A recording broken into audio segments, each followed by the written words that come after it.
Hello everyone. कैसे हैं आप सब लोग? उम्मीद करता हूँ सभी अच्छे होंगे। तो आपका दोस्त चेतन एक बार फिर से आप सब लोगों का मैं स्वागत कर रहा हूँ अपने इस यूट्यूब चैनल पर जिसका नाम है मैथवर्स। तो आज के इस वीडियो में एक बार फिर से मैं हाजिर हूँ एक नई मैथ की इंटरेस्टिंग क्वेश्चन लेकर। तो ये जो क्वेश्चन है या जो प्रॉब्लम मेरे पास है ये क्लास 8 की बुक सरीना पब्लिकेशन से है, जो कि आईसीएसई बोर्ड के लिए हाई रिकमेंडेबल बुक है।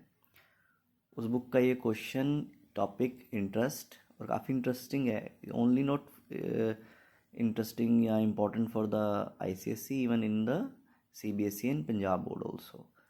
तो आइए जी करते हैं क्वेश्चन को। सबसे इम्पॉर्टेंट पार्ट होता है किसी भी क्वेश्चन को सॉल्व करने का कि मुझे उसका स्टेटमेंट बहुत अच्छे से समझ आ जाए, और वही अभी हमने करना है। तो मैं स्टेटमेंट को आपके लिए एक बार अच्छे से पढ़ूंगा और ब्रेक करके समझाने की कोशिश करूंगा कि किस प्रकार से हम स्टेटमेंट से हेल्प मिलती है। तो स्टेटमेंट को पढ़ने के वक्त इंग्लिश पढ़ने से मतलब नहीं है, इंग्लिश पढ़ने से स्टेटमेंट नहीं पढ़ी जाती है। मुझे अंडरस्टैंड करना है स्टेटमेंट को कि मुझे क्या क्या इन्फॉर्मेशंस मिली हैं, क्या मुझे ढूंढना है, और फिर उसके लिए क्या रास्ता होना चाहिए। तो चलिए स्टेटमेंट को ध्यान देते हैं।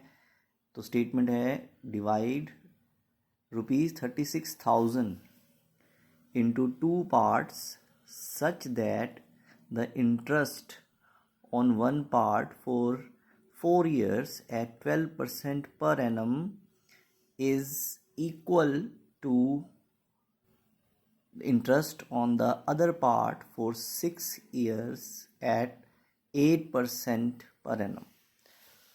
तो यहाँ पर क्वेश्चन में मुझे पहली चीज़ दी हुई है 36,000, यानी कि मनी मुझे गिवन है, उसको मेरे को कितने पार्ट्स में डिवाइड करना है? 2 पार्ट्स में डिवाइड करना है। ठीक है, 2 इंपॉर्टेंट चीज़ें मिल गई। ये टोटल मनी है, इसको 2 पार्ट्स में डिवाइड करना है। उसके बाद उसने बोला था कि इंटरेस्ट जो मिल रहा है फर्स्ट पार्ट पर 4 ईयर्स में 12% के साथ जो इंटरेस्ट मिलेगा वो बिल्कुल इक्वल होगा किसके? जो सेकंड पार्ट पर अगर हम 6 सालों के लिए 8% पर एनम से इंटरेस्ट हासिल करेंगे।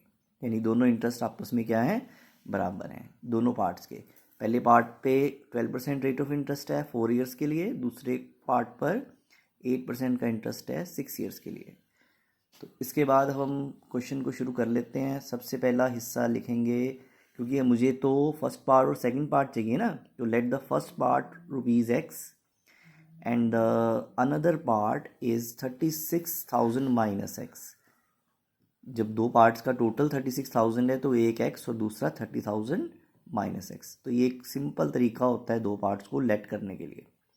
अब मैंने दोनों ही पार्ट्स के क्या करने हैं, 1 बाय 1 दोनों ही पार्ट्स को सॉल्व करूंगा अलग अलग से, और उनके लिए मैं क्या ढूंढ लूँगा?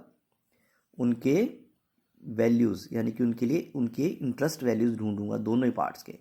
तो पहले पार्ट में मेरे पास प्रिंसिपल वैल्यू थी ₹X, 12% रेट ऑफ इंटरेस्ट है, 4 ईयर्स के लिए ये इंटरेस्ट लगने वाला है। तो सिंपल इंटरेस्ट का फॉर्मूला P/R/T/100। यहाँ मैंने P1, R1 और T1 इसलिए लिखे हैं ताकि मैं इसे डिफ़र कर सकूँ दूसरे वाले पार्ट के प्रिंसिपल रेट ऑफ इंटरेस्ट और टाइम के साथ। इसलिए मैं यहाँ पर 1 लिख रहा हूँ और यहाँ पर हर एक के साथ 2 लिख रहा हूँ। तो बेसिक फार्मूला वही है, SI का फार्मूला डिफरेंट नहीं हुआ है, वही P/R/T है अपॉन 100। सिर्फ sake of making the both things are separate ना, तो इसलिए इसको हम ऐसे कुछ अलग सिंबल दे रहे हैं।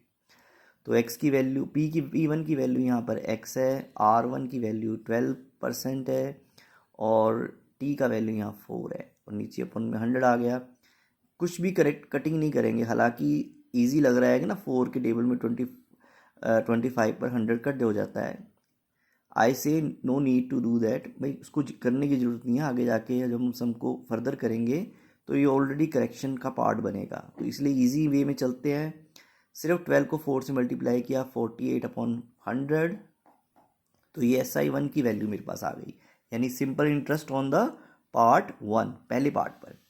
ऐसा ही सेम प्रोसीजर मुझे पार्ट 2 के लिए करना है। वहाँ पर पार्ट 2 में ₹36,000 माइनस एक्स, ये सेकंड पार्ट है।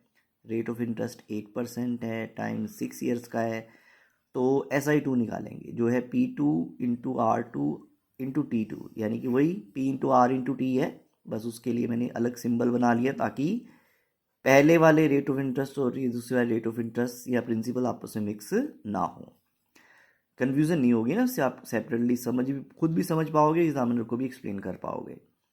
तो P2 की वैल्यू जो है वो 36,000 माइनस एक्स है, R2 की वैल्यू 8 है, टाइम की वैल्यू 6 है, नीचे आ गया 100। एक बार फिर से मैंने यहाँ पर भी करेक्शन नहीं किया है, सिर्फ 8 और 6 को मल्टीप्लाई करके आगे लिख लिया है। मल्टीप्लाई में हम ऐसा कर सकते हैं। ये मेरे पास आ गई SI2 की value 48 bracket 36,000 minus x upon 100। ये दोनों के दोनों वैल्यूज़ जो मेरे पास SI1 के और SI2 के निकले हैं, इन दोनों को अब हमने कंपेयर करना है। अब जैसा कि सम की शुरुआत में स्टेटमेंट में ऑलरेडी बात गिवन थी कि interest on the first part equal है इंटरेस्ट ऑन द रिमेनिंग या सेकंड पार्ट, ये ही सबसे इंपॉर्टेंट चीज़ थी इस क्वेश्चन की। पहले मैंने दोनों को अलग अलग निकाला है और अब मैं इक्वेट करने वाला हूँ। क्यों इक्वेट कर रहा हूँ? क्योंकि स्टेटमेंट में मुझे दिया गया है कि जो 36,000 के दो पार्ट्स बनाओगे, पहले पार्ट में जो इंटरेस्ट मिलेगा वो सेम इंटरेस्ट दूसरे पार्ट में मिलेगा। तो दोनों इंटरेस्ट को हमने इक्वल कर दिया। इक्वल करने के बाद क्रॉस लेके जाना है। 100 जब इधर डिवाइड में उधर जाके क्या हो जाएगा? मल्टीप्लाई। 48 यहाँ पर मल्टीप्लाई में इधर आके हो जाएगा डिवाइड। और अभी देखिए कितनी आसान कैलकुलेशन है यहाँ पर। 48 से 48 कैंसिल, 100 से 100 कैंसिल, यहाँ कुछ नहीं बचा, सिर्फ एक एक्स बचा। यहाँ पर रह गया 36,000 माइनस एक्स, तो वो आ गया। अब ये माइनस का एक्स जैसे ही दूसरी साइड पे जाएगा तो प्लस का एक्स बन जाएगा। एक्स और एक्स मिलकर बन जाएंगे 2x और नीचे आ गया 36,000। अब ये जो 2 मल्टीप्लाई में नीचे जाके डिवाइड होगा, डिवाइड करेंगे तो यहाँ पर आ जाएगा 18,000 जो है वो मेरा आंसर आ गया, x का वैल्यू आ गया। और आपको पता है कि x क्या था? x तो हमारा फर्स्ट पार्ट था, तो फर्स्ट पार्ट x है जो कि 18,000 आ गया। अब हमें सेकंड पार्ट निकालना है, तो 36 माइनस एक्स ये आपका सेकंड पार्ट था। इसमें 36,000 को तो ऐसे ही रहने देंगे, x के यहाँ पे 18,000 डालेंगे, सब्ट्रैक्ट करेंगे तो वो भी आंसर 18,000 आ गया। तो फॉर्चुनेटली कहेंगे मैं इसे कि दोनों ही आंसर सेम आ रहे हैं। ऐसा नहीं है कि हमेशा सेम ही आएंगे, ऐसा कोई एजम्पशन नहीं है, ऐसा कोई एजम्पशन आपने मानना भी नहीं है। अब क्वेश्चन पे डिपेंड कर रहा है, कई बार ऐसा हो जाता है क्वेश्चन में कि दोनों ही पार्ट सेम आ जाते हैं। क्वेश्चन में कहीं नहीं हमें लिखा गया था कि दोनों पार्ट सेम आएंगे या इक्वल होंगे, but during the calculation which just properly हमने एक्सप्लेनेशन किया है, इसका सबका सॉल्व किया है, तो लास्ट में बस आंसर में fortunately we get the both same answer. अलग अलग भी आ सकते हैं अगर स्टेटमेंट में कुछ और बदलाव होंगे तो मुझे उम्मीद है कि आपको ये समझ में आ गया होगा। जो आज हमने किया है काफ़ी इंटरेस्टिंग भी है। एक बार मैं शॉर्ट रिव्यू पूरे क्वेश्चन का दोबारा करूँगा। स्टेटमेंट ये कह रही थी कि मेरे पास 46,000 रुपीज़ हैं, दो पार्ट्स में डिवाइड कर दो, दोनों पार्ट्स पे इंटरेस्ट जो है वो सेम आएगा। पहले पार्ट पे इंटरेस्ट 12% के हिसाब से 4 इयर्स का, दूसरे पार्ट पे 8% के हिसाब से 6 ईयर का इंटरेस्ट दोनों पार्ट्स का सेम होगा। तो मैंने 1 बाय 1 पहले फर्स्ट पार्ट को सॉल्व किया, इंटरेस्ट निकाला, फिर सेकंड पार्ट को सॉल्व करके उसका इंटरेस्ट निकाला, formula P into R into T वाला यूज़ किया अपॉन 100। सो उसके बाद लास्ट में मैं लिख रहा हूँ फर्स्ट पार्ट का interest equal to second part का इंटरेस्ट। यहाँ पर मैंने कुछ स्मॉल कैलकुलेशंस किए हैं, लेफ़्ट से राइट की तरफ नंबर्स को लेके गया हूँ, करेक्ट किया, x आ गया, फिर ये लेफ़्ट वाला राइट वाला नंबर फिर इधर ले आया हूँ, यहाँ पर इसको भी सॉल्व किया और आखिरकार x की वैल्यू 18,000 आ गई जो कि फर्स्ट पार्ट था।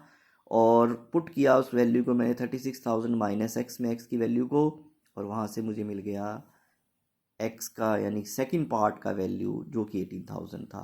तो इस तरह से इस क्वेश्चन में जो दो पार्ट्स मुझे ढूंढने के लिए कहे गए थे मैंने सक्सेसफुली अचीव कर लिए दोनों पार्ट्स। तो इसी उम्मीद से कि आपको ये सम बहुत अच्छे से समझ आया होगा। अगर फिर भी इस सम में किसी प्रकार की कोई चीज़ अंडरस्टैंड नहीं हो रही है या आपको क्लैरिटी नहीं हुई है या कुछ डाउट्स हैं तो आप आसानी से मुझे कमेंट करके पूछ सकते हैं, मैं जल्द से जल्दी उस सवाल का जवाब दूंगा। तो आज के वीडियो में इतना ही, फिर मिलेंगे। Thank you.